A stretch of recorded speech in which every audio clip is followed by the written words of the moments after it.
Hey guys, Josh here, and you're watching Chimp Skills. And today I want to talk about a book that I listened to, I didn't actually read it, a couple of years ago when I was driving around the US. So it's called Linchpin, and it was written by Seth Godin. So if you haven't read it, I highly recommend it. It's a really good book.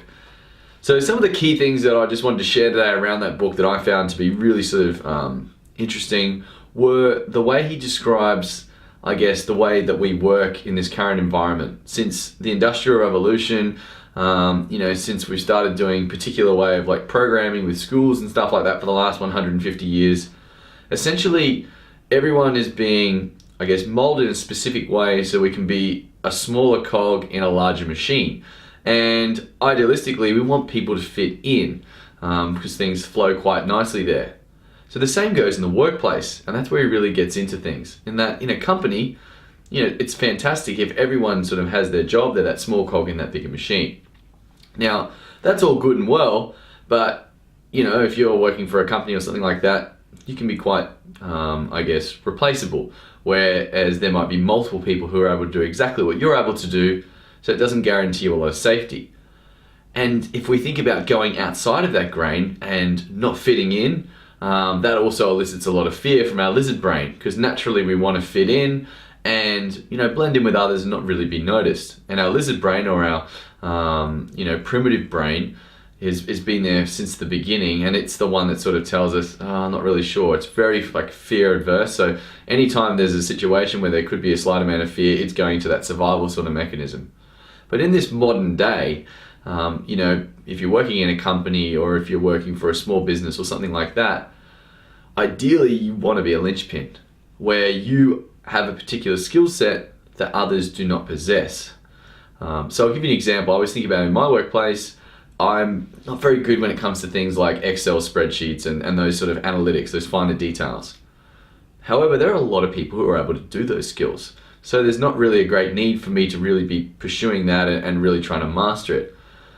There are other skill sets which are harder to come by. That might be, say for instance, developing certain relationships with customers that other people aren't able to do, or being able to sell with a particular style that you're able to develop close relationships which are not scalable, or they're not as easy of a process to break down and teach to others. So essentially what he talks about in the book is that, if you find yourself doing what everyone else is doing, and you find yourself with those same skill sets, then that may be a time where you need to stop and reflect and start looking for areas that other people do not excel in, or if there's a gap where you can see that you're actually quite good, or you have a different approach. I always think about it in a way is that some people have really wacky ways of doing things. Like, I have a pretty messed up imagination, and it causes me to think about things in really bizarre sort of ways. And for a long time, I would probably ignore that and think, well, that's not really idealistic in this sort of work environment. It doesn't really fit in. But if, for instance, you have a different approach to something, or if you are thinking about ways that are different from what everyone else is doing, then that's where he talks about in the book, really trying to hone in on that and try and capitalize on it. Because that essentially there is that sort of linchpin material where if others aren't doing it and you're able to make something into something that is going to be worthwhile for the company or the small business or something like that, then people are going to cling to that. But it all involves letting go of that fear that is attached to going against the grain or doing something that is slightly different, which could involve a risk. And if you think about it, anytime you really want to gain something, you're going to have to take some sort of risk. So that was sort of the key takeaway messages that I got from the book. Obviously there's a lot more in it, but I'd strongly recommend that you at least read some summaries or something on it, or listen to it on an audiobook like I did.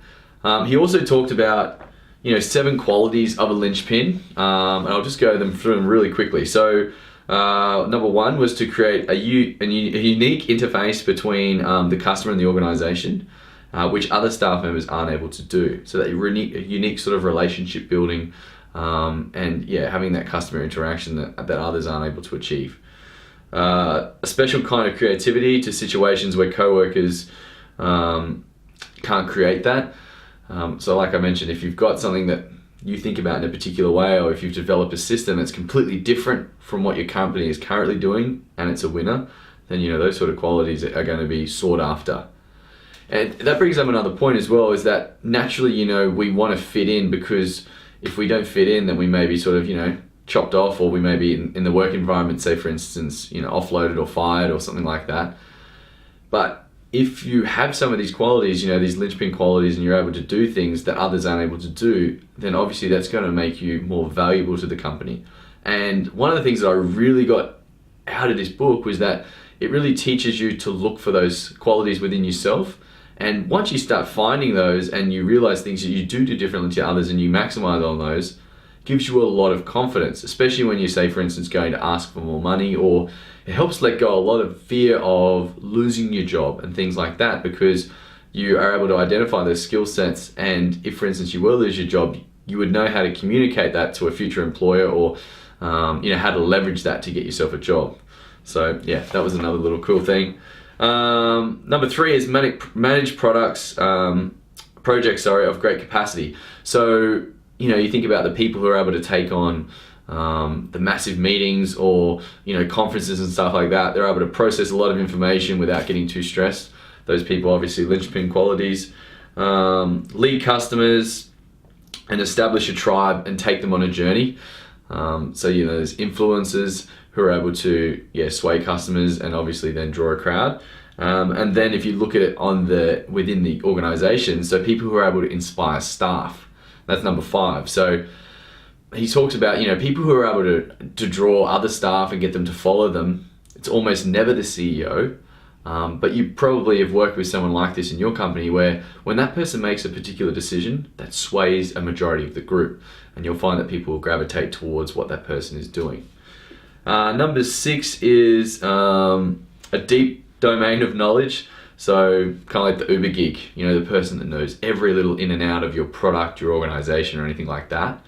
And number 7, so he used this example of Donald Bradman, and he spoke about how he was probably 4 times as good a basketballer as Michael Jordan or something like that, and 6 times as good as golfer as Tiger Woods. And basically he said, none of you are probably a Donald Bradman. None of you are probably that great. But he said that doesn't matter. You don't have to be the most talented person. But what you do need is, you definitely need to have a passion for what you're doing, and you also need to realize that, hey, you're probably not going to be the greatest, but that doesn't mean you're not able to go out and try things. And the biggest thing it came to is, do it. Like, ship that information, trial that thing, take that risk, switch off that lizard brain for that, for that particular project, and just process it, do it, get a result, see how it goes, and then after that, you can rejig it, or you can try something completely new. But essentially, let go of the idea that, you're probably not the biggest genius or what have you, but that shouldn't stop you from doing your particular thing that you want to pursue, whether it is, project or different occupation, whatever it is. Let go of that idea that things are going to be perfect, and just do. So look, guys, the book is Linchpin. It's written by Seth Godin. Like I mentioned, definitely give it a listen, give it a read. I found it a really awesome book. Hope you liked the video. Give it a like, give it a share, and until next time, peace.